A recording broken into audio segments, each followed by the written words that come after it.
Online learning could be the future of education. With few rules, you can be successful in this new learning environment. Rule number 1, set up a dedicated study space that is free of distraction.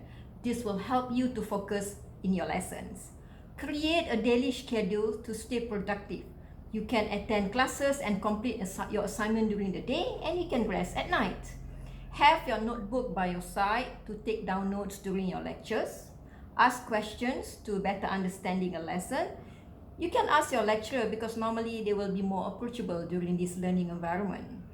Download and rewatch your lesson, and you can watch it at any time, even through your phone. Create an online study group to make it more fun. Grab some snacks during the lecture to chase away drowsiness. And lastly, be disciplined.